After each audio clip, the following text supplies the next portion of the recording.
Hello families, I'm Mrs. Zales, and this video is to share with you how to open your students' OneNote Class Notebook. You can either open it on your phone, on your iPad or tablet, or on your computer or laptop. I will also be sharing how to navigate the weekly checklist system, what it means when kids have a correction, and what it means when they submit something late or don't submit anything at all. Let's get started by downloading the Microsoft OneNote app.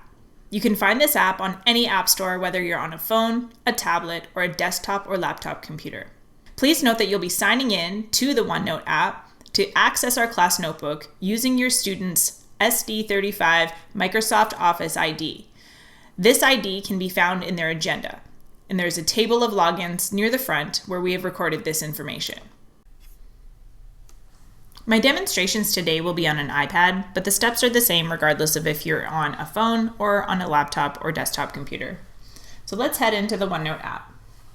When you jump into the OneNote app, you're going to be looking at a blank page, and I want you to tap the button that says Sign In. This may look different depending on which screen you get, so just tap Sign In and use your student's SD35 Microsoft Office ID to sign in. On the left-hand side, you're going to see now your name, and all the rest of the pages are still going to be blank. What your student is going to want to do is tap on More Notebooks, and you're going to have an option of all the different notebooks available to you. We're going to tap on the one from this year, and what should happen is the notebook should populate into all the spaces that you see. So there will be the notebook itself, the sections of the notebook, and the page of the notebook that you are on. Anytime that you want to look at the page more closely, all you need to do is just tap into the body of the page, and you can navigate backward with the arrow here. OneNote is divided into 3 separate spaces: the collaboration space, the content library, and your student's name folder, where all of their OneNote assignments will live. You want to go to the content library to check out the weekly checklists. When I go into the content library, I will find all of the weekly assignments that are posted each week of the school year. As you navigate through them, you will find that they are in sections of Daily 5, which is our language arts curriculum, and mathematics. I'm going to navigate back now, away from the weekly assignments, and down to the next section, which is the weekly checklist. The weekly checklist is really important because these checklists contain all of the different assignments that are due for students and whether or not they completed them. I'm going to navigate now to the most recent list that we completed to do a little bit of an outline on what it is that this checklist is about. I want to bring your attention to the top of this page where it says last update to this page made on, followed by a date and time. I update these lists a few times a week, so they are not updated live.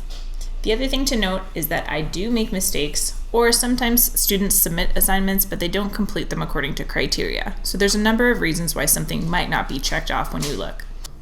The next thing that I want to point out is the color-coded checklist. On the left-hand side of the list, you're going to find your student's student number, which can be found in MyEdBC, or of course you can ask them. On the top in the gray are all of the assignments for the week, including the mathletics assignments, which I'll get to in a moment. If your student's number is in teal along with their whole line, this means that they've completed all assignments for that section in that particular week. If they have part of their section that is teal, this means they've completed all assignments in a particular section, such as math or language arts. If they have a red box around a particular assignment, this means they have a correction, and all they need to do is complete the corrections and resubmit to get it checked off and turn it back to its original color. This blue box means that this particular assignment was excused for the student because it can't be made up when they've been absent. A couple other colors to note are a yellow box, which means an assignment has been submitted late, or green boxes, which means an extension was granted. You can see that for this particular week, an extension was granted for the entire class. Let's talk next about the mathletics program.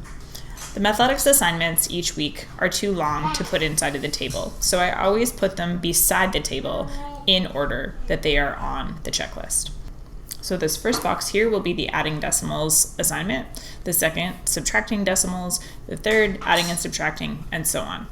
If your student is in the challenge math group, you're going to find that they often have more checkboxes than the other students. That concludes our overview of the OneNote weekly checklist that we use to keep track of student assignments in Division 1. I would encourage you to talk to your student about what assignments they have yet to complete or hand in, what assignments they have corrections on, or anything else that they need to make up ahead of the term deadline that's coming up. Thanks for watching, and please don't hesitate to email me if you have any questions at all.